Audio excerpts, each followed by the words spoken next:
হামিদা ওয়া মুসাল্লিয়া আম্মা বাদ।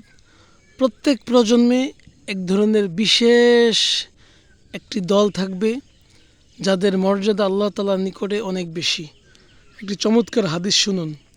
আন আবি দারদা রাদিয়াল্লাহু তাআলা আনহু قال قال رسول الله صلى الله عليه وسلم يحمل هذا العلم من كل خلف عدوله ينفون عنه تحريف الغالين وانتحال المبطلين وتأويل الجاهلين।